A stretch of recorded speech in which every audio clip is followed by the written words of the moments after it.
Yo quería hacer un poco una recapitulación con respecto a lo hablado ayer, ¿no? Para ver si todo había quedado claro o si había quedado alguna pregunta en el tintero, alguna duda, alguna aclaración para poder entonces seguir avanzando, ¿no? Pero me gustaría primero dar la palabra a ustedes por si queda alguna duda de ayer, tratar de hablarla y antes de seguir avanzando. ¿Alguna pregunta, algo que quieran enfatizar, que se enfatice, que se aclare? Todo quedó clarísimo. ¿Están de acuerdo con todo? Ok. Bueno, entonces yo quería retomar, presentar un par de puntos más, ¿no? de esto que estábamos analizando, estos temas generales que estábamos analizando, antes de pasar a presentarles. Yo quisiera presentarles así como una disección total de este proyecto grande que yo tuve el privilegio de curar en México, para que veamos como hasta donde es posible, ¿no? Quizás todo el proceso, claro, de manera muy sintética, desde la etapa de lo que yo llamo la precuraduría. Fue una exposición de esta que tuvo de todo. Y así que me parece un muy buen caso de estudio para que se vea una cantidad de temas que van de lo teórico a problemas muy prácticos, alrededor de un análisis concreto, de una experiencia de trabajo muy concreta y bastante reciente, porque esta exposición tuvo lugar en el año 2011, o sea, hace solo un par de años atrás. Ayer estábamos hablando de los Exhibition Studies, ¿no? Los estudios de las exposiciones que analizan la exposición como una entidad en sí misma, es decir, no discuten el arte que hay en las exposiciones, sino estudian las exposiciones en sí mismas. Y con respecto a esto, uno de los aspectos interesantes que no han sido todavía estudiados, pero que a mí me parece que es un campo muy productivo, es la relación obra de arte-exposición. Es decir, el estudio de la obra dentro de la muestra que la exhibe. ¿Cómo funciona una obra de arte? Ver el sentido, el significado, el efecto de la obra dentro del contexto de la exposición, en su relación con las demás obras y con la presentación en el espacio expositivo. Vamos a ver algo de esto analizando la muestra esta en México. Y insisto en esto, ¿no? De que el arte nunca está solo. Es una abstracción pensar las obras como entelequias. Bueno, esta es hablamos ayer de la Gioconda, ¿no? Esta es la Gioconda, la vemos como algo aislado en sí misma, pero nunca la percepción es así.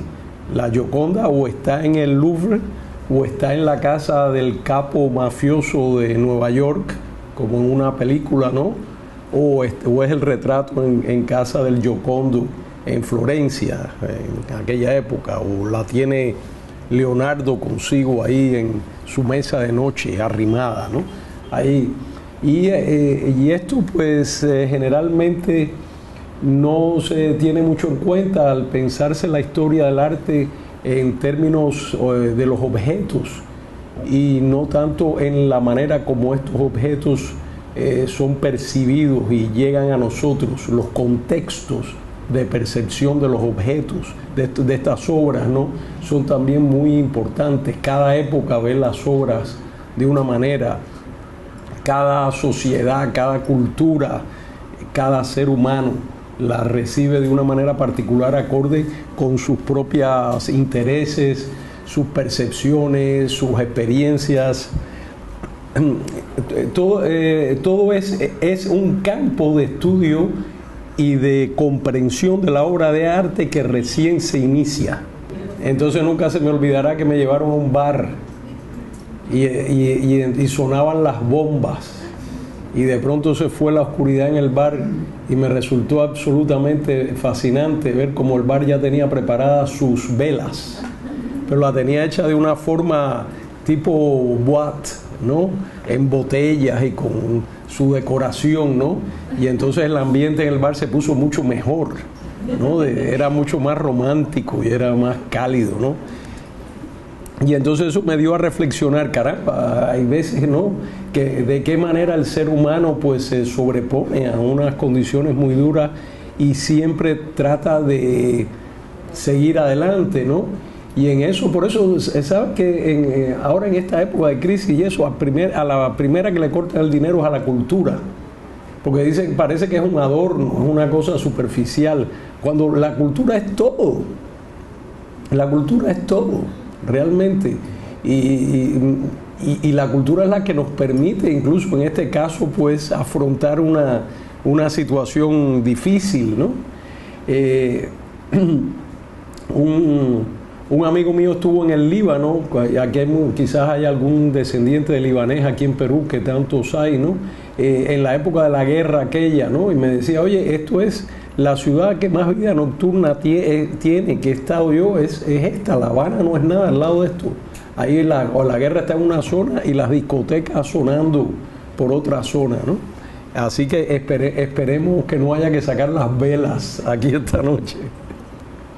Este estudio de las exposiciones es muy importante para los curadores porque le ayuda a saber cuál es el objeto de su trabajo, le ayuda a orientarse no tanto ya de forma intuitiva acerca de qué es una exposición y cómo funciona, sino también de manera teórica y de manera histórica.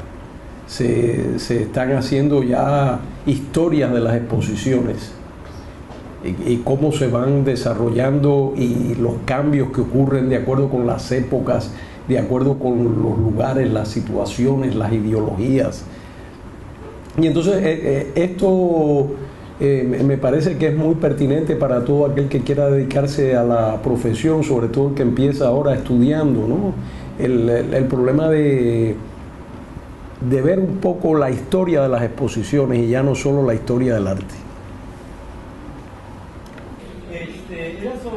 Ayer habló sobre esta parte de la historia en la que el arte se separó de la artesanía, ¿no? Y la artesanía quiso hacer un producto masivo y el arte decidió ser como irreproducible en masa, ¿no?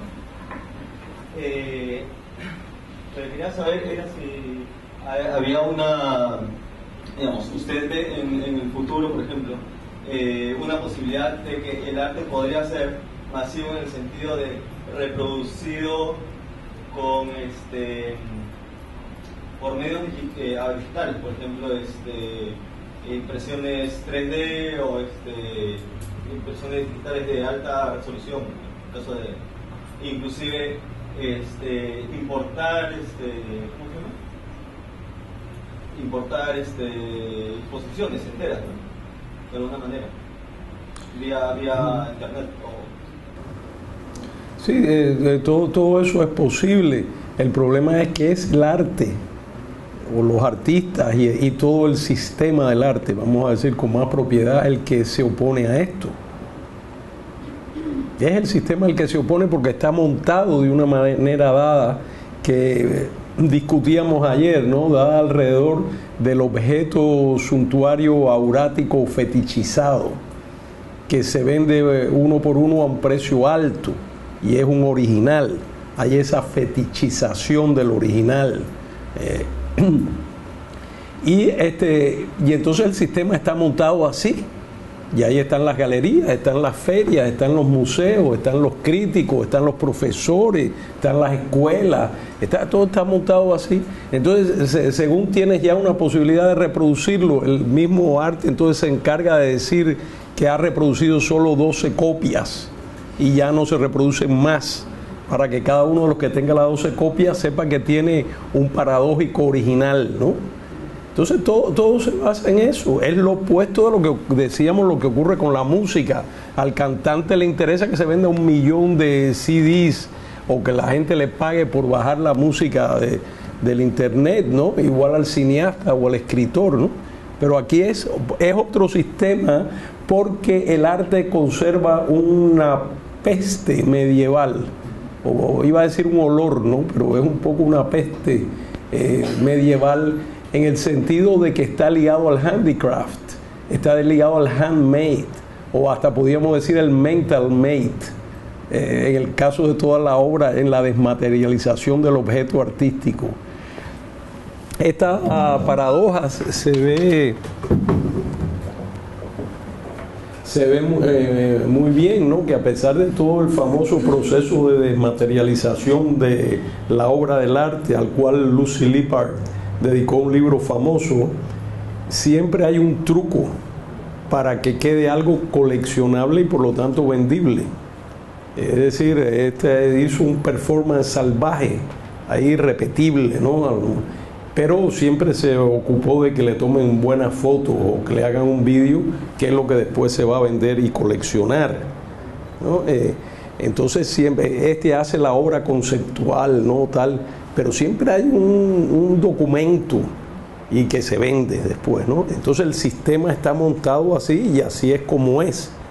El que lo transforme, pues no veo cómo pueda transformarse. Otra pregunta sobre la cuestión de diseño, ¿no? Desde hace un tiempo hay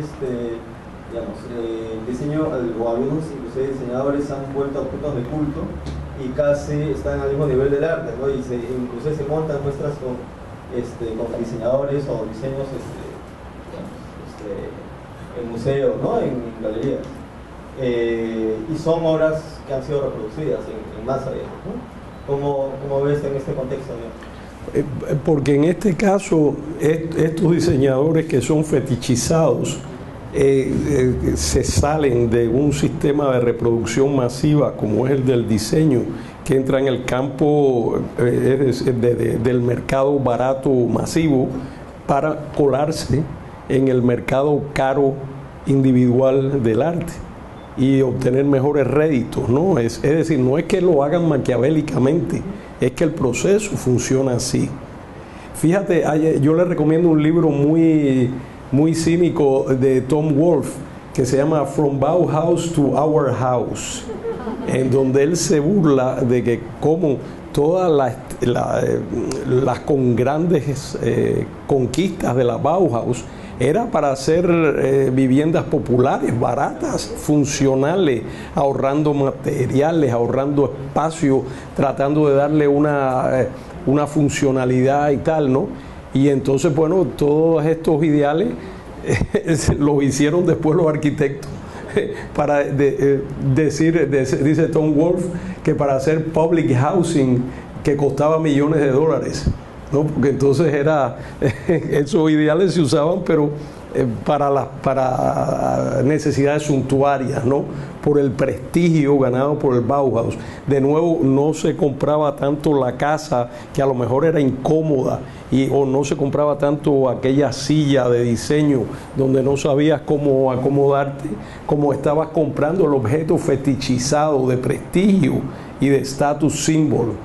Entonces hay ahí un desplazamiento de los campos. Quedan estas cuestiones claras, ¿no? No estoy diciendo ahora que haya que hacer la revolución, ¿no? Soy lo más alejado a un profeta de la revolución, ¿no? Sino, pero hay que tener conciencia de cómo el sistema está tramado y cómo funciona, y eso es lo que hay. Y a menudo los intentos de salirse y convertir el arte en activismo social terminan en el museo, porque entonces sería más interesante hacer solamente, es decir, a menudo si la voluntad del artista es política en ese sentido, más vale quizás a veces convertirse en un activista tout court, un activista y ya. Y cuando quieres hacer arte de activismo político, a menudo esto es solo una disculpa para terminar en Art Forum o terminar en la próxima documenta, enseñando la linda documentación que hicimos de aquel activismo político, sin que hayamos tenido un interés en cuantificar los efectos sociales reales de esa experiencia, sino que está la Bienal de la Manifesta y vamos a trabajar con este barrio en Italia y ahí hacemos algo ahí y tomamos la foto y el video. Adiós. Seguimos entonces para otra cosa y ya no. Es decir, no hay un verdadero commitment social de muchos artistas, sino es un poco, aunque haya la buena intención, aunque haya una postura real, es decir, personal en eso, pero al final se queda todo un poco con la vuelta al museo, que es una institución extraordinariamente centrípeta, que ala siempre, ¿no? Y se busca la legitimación en cuanto a arte y no en cuanto a acción política o acción social. Y esa legitimación se produce dentro del circuito artístico de curadores, críticos, publicaciones, museos, galerías, ferias, etcétera.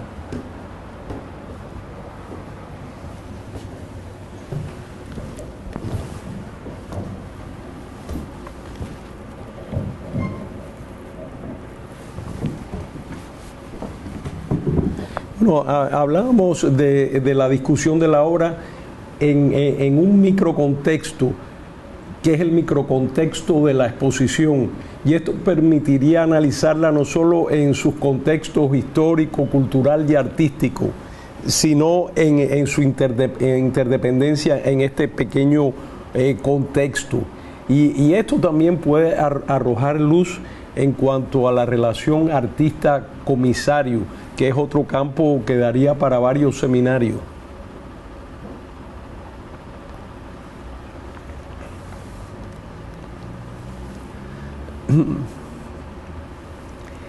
En los últimos años las exposiciones han avanzado hacia lo que llamo un polimorfismo que las aleja, en mi opinión, para bien de los modelos tradicionales de exhibición y la convierte a veces en un verdadero laboratorio artístico. Ya hay mucha inquietud en cuanto a buenos comisarios de no solamente hacer la exposición habitual, sino de estudiar nuevos modelos con nuevas posibilidades. Es la exposición como laboratorio artístico. Esto es consecuencia de la diversidad e hibridez metodológica y morfológica propia del arte contemporáneo. Es decir, es natural que siendo el arte contemporáneo tan diverso, cualquier cosa puede ser una obra de arte. Que como consecuencia la exposición también se transforme como una entidad múltiple, como una entidad muy diversa y cambiante.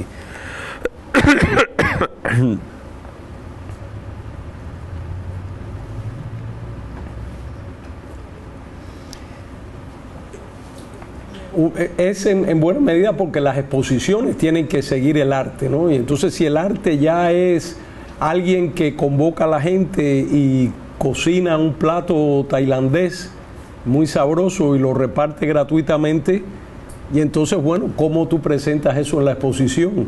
Ya te está forzando al propio modelo de exposición, lo está cuestionando y está obligando a buscar nuevas formas, ¿no? O sea, arte que muy variado y sorprendente a menudo, pues exposiciones para presentarlo que tienen que responder a eso. Pero también hay una iniciativa creadora de investigativa y propositiva de los comisarios. Por un lado está esta tendencia, ¿verdad? Pero por otro también está el comisario creativo que quiere expandir las posibilidades de su trabajo con la exposición. Hablábamos ayer de las exposiciones para armar que ha hecho Hans Ulrich Obrist,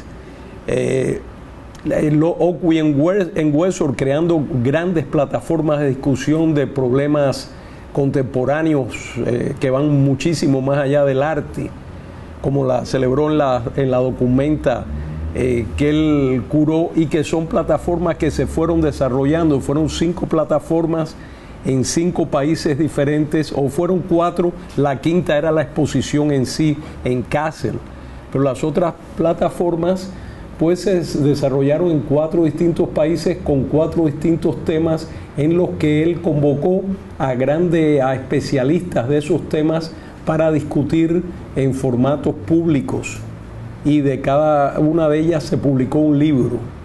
Yo participé en una que se celebró en la isla de Saint Lucia, en el Caribe, que era para discutir la créolité, este término que tiene que ver con los procesos de mestizaje en el Caribe. Están las muestras, como ha hecho Johan Ruck, que son un espacio para acontecimientos, son formatos más abiertos, donde el artista a lo mejor viene un día y hace una intervención, cambia la obra. La exposición que se transforma a través del tiempo, que ya no está fija como el día de la inauguración hasta el final, sino que se va cambiando, y en la que el público interviene y participa, exposiciones interactivas con participación del público, con participación de otros artistas, de estudiantes, en fin.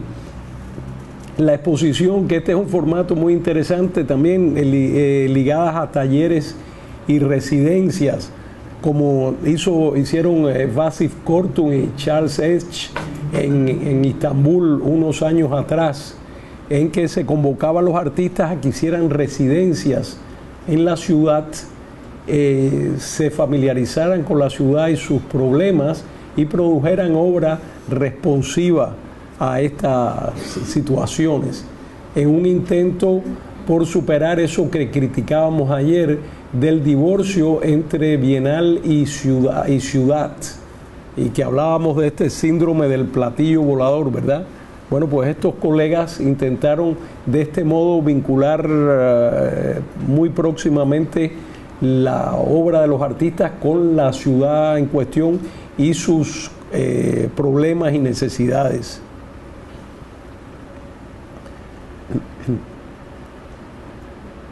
Hay exposiciones que incluyen escuelas, es decir, que el programa educativo forma parte de la muestra misma. Otras incluyen fiestas,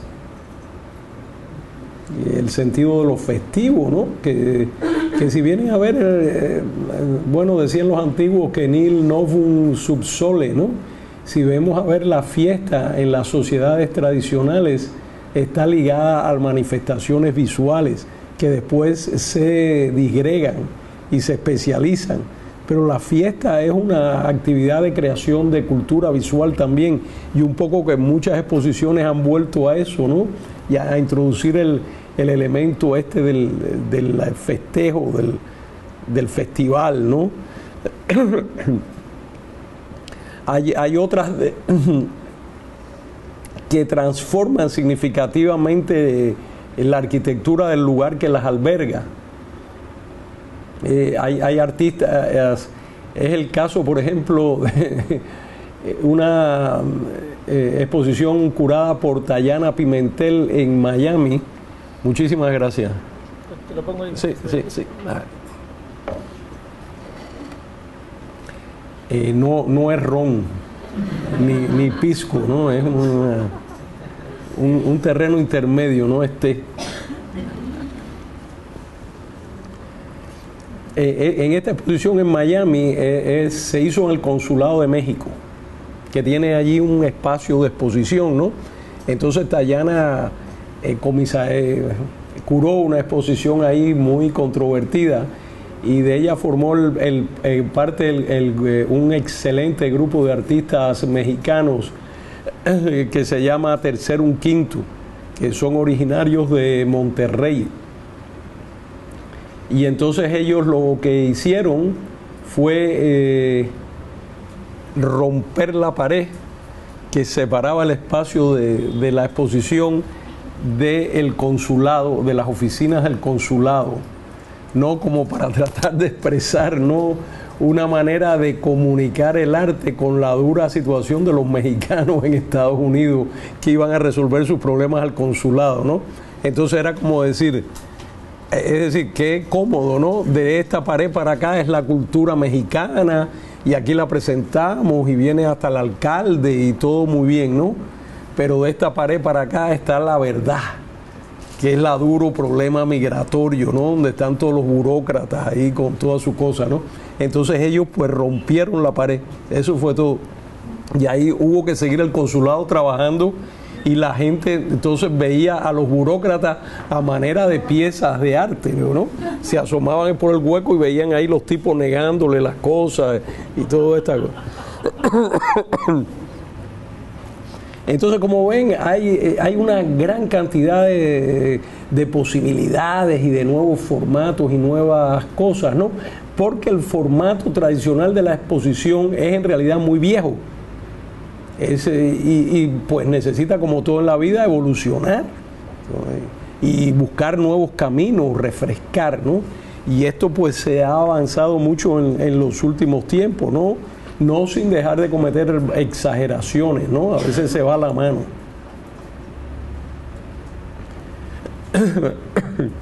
En general se aprecia como una entrada de esferas exteriores dentro del ámbito de la exposición. Cuando digo exteriores al arte, exteriores al mundo del arte, exteriores a la galería o a la exposición tradicional, ¿no?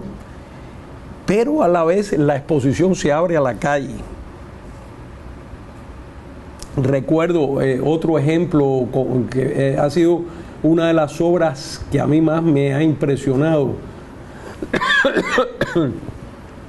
En los años 90, en el contexto de una Bienal de La Habana, Tania Bruguera hizo un performance cuando todavía no era la performer famosa que es hoy día, en su casa. Ella tiene una casa que heredó de su abuela en La Habana Vieja, en un lugar bastante tough, un lugar incluso que hay, enfrente hay un bar caliente, que hay tráfico de droga y todo esto, ¿no? Es un lugar así bien, y entonces pues tiene una puerta así de esas casas viejas que se abre y prácticamente abres la sala de tu casa a la calle. Entonces ella abrió eso, puso una obra que hoy creo que está en la colección Daros latinoamericana allá en Suiza, que es una bandera cubana hecha con pelo de amigos de ella que se marcharon de Cuba, y entonces la bandera está trenzada con esos pelos, ¿no? Entonces eso era como un fondo, y ella al frente se sentó ahí y tenía una vasija con agua y otra vasija con tierra, y entonces hacía con el agua, hacía bolas de tierra y se las masticaba y se las comía.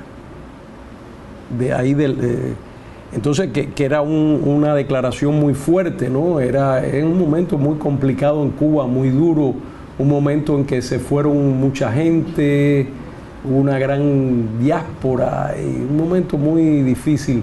Y entonces este gesto de esta joven mujer que comía tierra de Cuba, que se comía literalmente a su país, era una cosa absolutamente impresionante.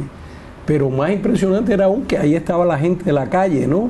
Y entonces, pero gente de barrio, ¿no?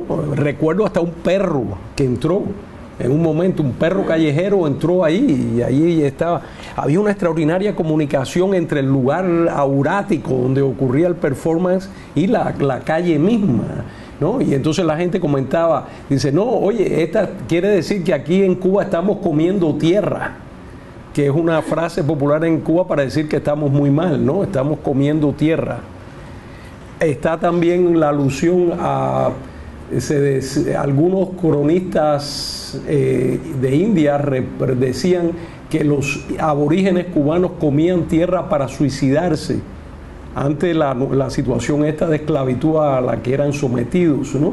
Entonces había una cantidad de contenidos ahí que ella presentaba, ¿no? Pero bueno, es el caso de que se abre el espacio de exposición hacia la calle y la calle entra y a la vez la obra sale a la calle, ¿no? Es decir, hay una hay como una apertura, ¿no?, del espacio, tanto de que la calle entra o las cosas entran, como que el espacio se abre de maneras muy distintas, ¿no? Y pienso que una de las perspectivas más fecundas hacia la ampliación de las potencialidades de comunicación de las prácticas artísticas contemporáneas son nuevas experiencias de arte urbano efímero que tratan de trabajar en la ciudad, pero también con la ciudad, con sus imaginarios, con sus conflictos, con sus aspiraciones, tratando de tener una incidencia real sobre la gente que vive la ciudad. Y en esto ha habido experiencias bien interesantes. A mí como comisario me interesa mucho precisamente esta perspectiva de poder ampliar el nivel de comunicación del arte, el nivel de su público, que debido a la especialización del campo artístico, algo que es lógico, ha habido una sustancial disminución del público del arte. Es decir, estamos muy lejos ya de la época medieval, ¿no?, donde el arte era hasta un recurso didáctico para comunicar la religión y la gente podía relacionarse y entender, era hasta un recurso de masticarle las cosas a la gente, los capiteles románicos, por ejemplo, pensemos en todo esto, ¿no? O el barroco, que es el primer arte masivo, el primer arte pop masivo de la historia, ¿no?, de ir a buscar ahí a los grandes públicos con fines contrarreformistas. Entonces, hoy día, ¿no?, el arte a menudo es autorreferencial, hay que conocer muchas historias, hay que saber muchas cosas para poder decodificarlo completamente. Sin embargo, este mismo polimorfismo del arte, tanto como de las exposiciones, creo que permite trabajar en una dirección de ampliación del público, y esto me interesa mucho hacerlo. Ayer se hablaba del cubo blanco, si debíamos volar el cubo blanco, y claro que no, decíamos que hay arte que precisa del cubo blanco y es tan respetable como cualquier otro. Yo mismo como comisario me interesa esta línea más, pero también hago exposiciones de cubo blanco que me parecen necesarias también. Pasemos entonces a hablar de la exposición mexicana. Y vamos a empezar hablando desde la etapa esta que llamo la precuraduría. En el año 2010 se cumplieron 2 aniversarios redondos muy importantes en la historia de México. Se cumplieron 200 años del Grito de Dolores, que marca en México el comienzo de las luchas independentistas, y se cumplieron 100 años de la Revolución Mexicana. Es decir, es un momento, una efeméride centenaria, un doble centenario que tenía lugar. En América Latina, no sé si aquí también en el Perú, pues hubo muchos bicentenarios de estos que también se celebraron. Y el de México pues era más importante porque era doble y porque era en México. Porque saben ustedes que los mexicanos, pues le dan mucho énfasis a todas estas cuestiones de su historia sobre la base del nacionalismo tan fuerte que existe en el país, ¿no?